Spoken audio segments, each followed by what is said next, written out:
Enemy की starting में हम एक ऑफिस वर्कर को देखते हैं जिसका नाम टेकेरू होता है। वो काम से थक कर घर आता है। फिर वो कहता है मैं अपनी इस बोरिंग लाइफ से काफी ज्यादा परेशान हो गया हूँ। ये कहकर वो टीवी को ऑन करता है। जैसे ही टीवी ऑन होता है उसकी ग्लासेस चमकने लगती हैं और अगले पल वो एक दूसरी जगह पहुँच जाता है। वहाँ पर एक अनजान आदमी इसका स्वागत करता है जिस पर टेकेरू पूछता है तुम कौन हो, जिस पर वो अनजान आदमी कहता है कि तुम मुझे गॉड कह सकते हो क्योंकि तुम मर चुके हो, लेकिन मैं तुम्हें अब एक दूसरे वर्ल्ड में भेज रहा हूँ जहाँ पर तुम्हें स्पेशल पावर मिलेगी और तुम्हें बहुत सारी नई एबिलिटीज भी अनलॉक करने को मिलेगी। फिर वो पूछता है कि क्या तुम्हें कुछ और चाहिए, जिस पे टेकेरू कहता है मुझे एक प्यारी सी गर्लफ्रेंड चाहिए, जिस पर वो कहते हैं कि वो भी तुम्हें जल्द ही मिल जाएगी। फिर गॉड टेकेरू को नए वर्ल्ड में रिकॉर्डिनेट कर देते हैं और फिर टेकेरू की जैसे ही आंख खुलती है वो देखता है कि उसके चारों तरफ जंगल है, जिस वजह से टेकेरू उस जंगल से निकलने के लिए आगे बढ़ने लगता है। थोड़ा आगे जाते ही उसे एक गांव नजर आता है पर टेकेरू के पास पैसे नहीं होते, जिस वजह से वो अपने मैजिक से कुछ आइटम्स को ढूंढने लगता है ताकि वो शहर में जाकर उन्हें बेचकर कुछ पैसे कमा सके। इसके बाद फिर वो गाँव की तरफ रवाना हो जाता है पर गाँव के गेट पर एक गार्ड खड़ा होता है जो टेकेरू से पूछता है तुम नाइट हो क्या? नहीं नहीं, मैं कोई नाइट नहीं हूँ बल्कि मैं गैदरर हूँ। ये सुनकर वो गार्ड गेट खोल देता है और कहता है गाँव में एक बड़ी शॉप है जहाँ पर तुम जाकर अपना सामान बेच सकते हो। नेक्स्ट सीन में हम देखते हैं कि टेकेरू उस शॉप में पहुँच जाता है। तभी शॉप का ओनर उससे पूछता है क्या तुम्हें कुछ चाहिए लड़के? नहीं, मुझे कुछ लेना नहीं है बल्कि मुझे अपना सामान बेचना है। जिसके बाद टेकेरू एक एक कर अपने सारे आइटम्स को बाहर निकाल लेता है। ये चीजें देखकर शॉप का ओनर शॉक हो जाता है और कहता है तुम मुझे इतने रेयर आइटम क्यों बेच रहे हो? ओ ये चीजें, मैं एक ट्रेवलर हूँ तो मुझे ऐसी चीजें बड़ी आसानी से मिल ही जाती हैं। ओह अच्छा, खैर मुझे ईस्टर्न माउंटेन से एक और चाहिए, तो क्या तुम मुझे उस जगह का मैप दे सकते हो? हाँ क्यों नहीं, तुम साथ ये मैप भी लो और अपने इस आइटम के पैसे भी ले लो। मैं तुम्हें एक और बात बता दूं कि तुम्हें वहाँ पर काफी खतरनाक मॉन्स्टर भी मिलेंगे, तो फिर तुम अपना ख्याल रखना। उसके बाद टेकेरू अपने लिए एक रूम बुक कर लेता है जहाँ पर वो आराम कर सके। इसके बाद नेक्स्ट डे टेकेरू कुछ माशूम को कलेक्ट कर रहा होता है, लेकिन तभी वहाँ पर उसे एक स्केलेटन दिखाई देता है जिसे देखकर वो डर जाता है। फिर टेकेरू हिम्मत कर उसको वहीं पर दफना देता है। इसके बाद टेकेरू अपने लिए एक सेफ बैरियर बनाता है जहाँ पर वो बैठकर अपने लिए खाना बनाता है। फिर पेट भरने के बाद टेकेरू अपने रास्ते पर चला जाता है व्हाइट फॉरेस्ट और एशियन ड्रैगन की ओर। उसे पता था कि यहाँ आसपास मॉन्स्टर हो सकते हैं और फिर वो एक स्पेल का यूज करता है जिसमें से लाइट चमक रही होती है। इसके बाद फिर वो ओट्स को ढूंढने लगता है लेकिन ओट्स की जगह उसे हब्स मिल रहे होते हैं। शायद वो यहाँ पर नहीं है, मुझे और अंदर जाना चाहिए जंगल के। ये कहकर टेकेरू दौड़ने लगता है। दौड़ते दौड़ते वो अचानक से एक खाई में गिर जाता है, लेकिन वो एक मैजिक का यूज करता है जिससे वो धीरे धीरे कर जमीन पे उतर आता है। इससे पता चलता है कि यहाँ पर काफी सारे ओट्स हैं, तो वो अपनी एबिलिटीज का यूज कर ओट्स को ढूंढने लगता है और अपना हैमर निकाल कर टेकेरू ओट्स को कलेक्ट करने लगता है। लेकिन तभी वहाँ पर अचानक से एक भूकंप आ जाता है। फिर टेकेरू उस गुफा में और आगे जाने लगता है और फिर तभी उसे वहाँ पर एक तेराब नजर आता है। फिर टेकेरू उसके पास पहुँचता है और उसे स्कैन करने लगता है, जहाँ पर उससे पता चलता है कि ये तेराब एसएस रैंक मैजिकर विप वाटर है। और तभी वहाँ पर पानी में से एक आवाज आने लगती है। फिर तभी अचानक से वहाँ पर एक ड्रैगन आ जाता है, जिसे देखकर टेकेरू कहता है हो सके तो मुझे माफ कर देना, मैंने आपको डिस्टर्ब कर दिया। ये देखकर ड्रैगन इसके बिहेवियर से काफी ज्यादा इम्प्रेस होता है और वो टेकेरू से पूछता है कौन हो तुम? मैं एक सीधा साधा इंसान हूँ, मैं तो बस यहाँ पर और कलेक्ट करने के लिए आया था। तभी ड्रैगन शॉक हो जाता है और अपने मन में कहता है इस इंसान का माना काफी ज्यादा पावरफुल है, इस माना की वजह से मैं मजबूर हुआ और अपनी नींद से जागा। ए इंसान, वैसे तुम्हारी ताकत एक ड्रैगन के बराबर है।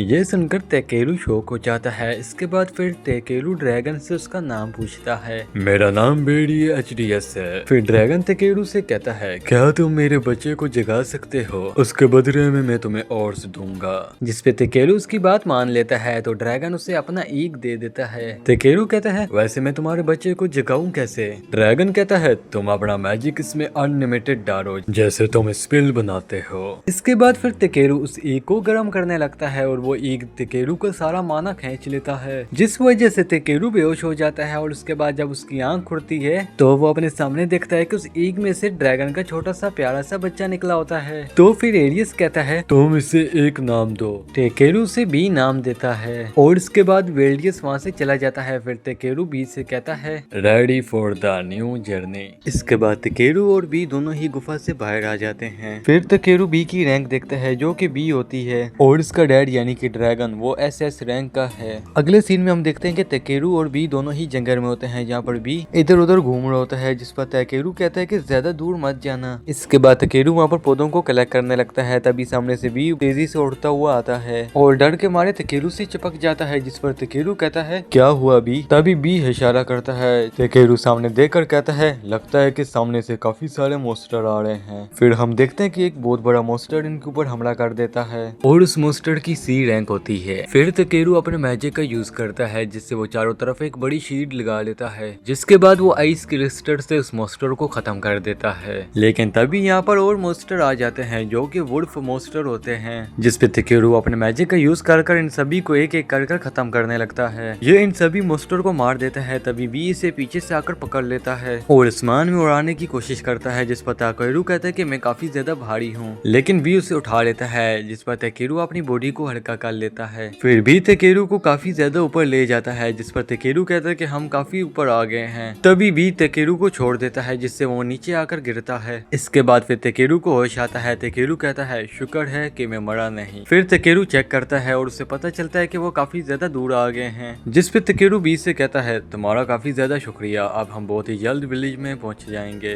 लेकिन देखो कि मैं एक इंसान हूँ तो तुम अपनी पावर का इंसानों पर थोड़ा ठीक से यूज किया करो। लेकिन बी को कुछ समझ नहीं आता। फिर इसके बाद ये लोग अपने रास्ते आगे जाने लगते हैं। थोड़ा आगे जाते ही इनको काफी खतरनाक एक मोस्टर की आवाज सुनाई देती है, जिसपे ताकेरू उस आवाज का पीछा करता है। बी उसे एक पेड़ के पीछे देखने को इशारा करता है। फिर उसे पेड़ के पीछे एक पाँव पड़ा हुआ नजर आता है। वो जैसी पास जाकर देखता है तो वहाँ पर एक एल्फ लड़की होती है। तभी वो आवाज एकदम से फिर आती है और हमें पता चलता है कि वो आवाज उस लड़की के पेट में से आ रही होती है, क्योंकि उससे भूख लगी होती है। ताकेरू उसकी ये हालत देखकर समझ जाता है कि इसे भूख लगी है, तो फिर वो उससे अपना लंच देता है और वो लड़की उससे ले लेती है। जैसी वो उससे खाती है तो उससे बहुत ज्यादा अच्छा लगता है। उससे यहाँ पर लगता है कि जैसे वो हेवन में पहुंच गई है। वो कहती है मैंने इससे अच्छा खाना आज तक कभी नहीं खाया था। ताकेरू कहता है नहीं ऐसी कोई बात नहीं है, बस तुम्हें भूख लगी थी, जिस वजह से तुम्हें ये खाना बहुत ही ज्यादा टेस्टी लगा। वैसे तुम ऐसी बुरी हालत में यहाँ पर क्यों पड़ी थी? मुझे काफी ज्यादा भूख लगी थी, मैं 3 दिनों से भूखी थी इसलिए। वैसे यहाँ पर पास में ही एक गाँव है, तुम्हें नहीं पता? नहीं नहीं मुझे नहीं पता उसके बारे में, मैं असल में यहाँ पर ट्रैवलर कर रही थी और मेरा खाना खत्म हो गया और इसके बाद मैं यहाँ पर फंस गई। तुम्हारा बहुत ही ज्यादा शुक्रिया, चलो ठीक है अब मैं यहाँ से जा रही हूँ। ये कहकर वो एल्फ वहाँ से चली जाती है, जिसके बाद ताकेरू भी विलेज की तरफ जाने लगता है। तभी भी ताकेरू को इशारा करता है कि घोड़ा गाड़ी आ रही है। वो घोड़ा गाड़ी वाला बंदा ताकेरू को देखकर वहीं पर ही रुक जाता है और कहता है ए बच्चे तुम्हें कहाँ पे जाना है? मुझे तोड़मी विलेज जाना है। ओह अच्छा हम भी वहीं पर ही जा रहे हैं, चलो आ जाओ हमारे साथ चलो। जिस पे ताकेरू कहता है मेरा जो साइज है वो आपकी बिगी से काफी बड़ा है, मुझे लगता है कि आपकी बिगी में इतना स्पेस नहीं होगा। जिस पर वो कहता है कि तुम आ जाओ यहाँ पर कोई दिक्कत नहीं होगी, जिस वजह से ताकेरू अंदर चला जाता है। ताकेरू ने बी को अपनी ड्रेस में छुपाया होता है। तभी बच्चे से देखकर कहते हैं कि आखिर तुम्हारी ड्रेस के अंदर क्या है? जिस पे ताकेरू कहता है ये जो है वो असल में एक ड्रैगन है। और फिर इसके बाद ताकेरू बी को सभी से मिलवाता है। वो सभी बी को देखकर काफी ज्यादा खुश हो जाते हैं। ताकेरू कहता है कि मैंने ड्रैगन के अंडे को हैच किया जिसमें से ये निकल आया। ये सुनकर ये सभी लोग शौक में आ जाते हैं कि इसने अकेले ही एक अंडे को हैच कर दिया। इसके बाद फिर ताकेरू इनसे कहता है मुझे माफ करना, मैंने अपना नाम आपको नहीं बताया, मेरा नाम ताकेरू है। इसके बाद वो सभी भी अपना अपना नाम बताते हैं। इसके बाद रात हो जाती है, जिस वजह से वो लोग वहाँ पर रास्ते में ही रुक जाते हैं। रुकने के बाद रेडी कहती है कि मैं तुम सब लोगों के लिए खाना बना सकती हूँ, जिस पे ताकेरू मना करते हुए कहता है नहीं खाना मैं बनाऊंगा। इसके बाद फिर ताकेरू खाना बनाने लगता है और सभी लोगों को खाना काफी मजे का लगता है और खाना खाकर बच्चे तो काफी ज्यादा खुश हो जाते हैं। तभी घोड़ा गाड़ी वाला आदमी कहता है वैसे क्या तुम एक मैजिशियन हो? जिस पे ताकेरू कहता है, नहीं मैं मैजिशियन नहीं हूँ, असल में मेरा जो बैग है वो एक आइटम बॉक्स है। हम देखते हैं कि वो आदमी जैसे ही खाना खाता है तो बच्चों की तरह रोना स्टार्ट कर देता है। ये देखकर ताकेरू भी शौक में आ जाता है। और इसी के साथ हमारा ये एपिसोड यहाँ पर खत्म होता है। अगर आपको एक्सप्लेनेशन पसंद आई तो वीडियो को लाइक करें, कमेंट करें और साथ ही अपने दोस्तों में शेयर करें। और इसी के साथ थैंक्स फॉर वॉचिंग।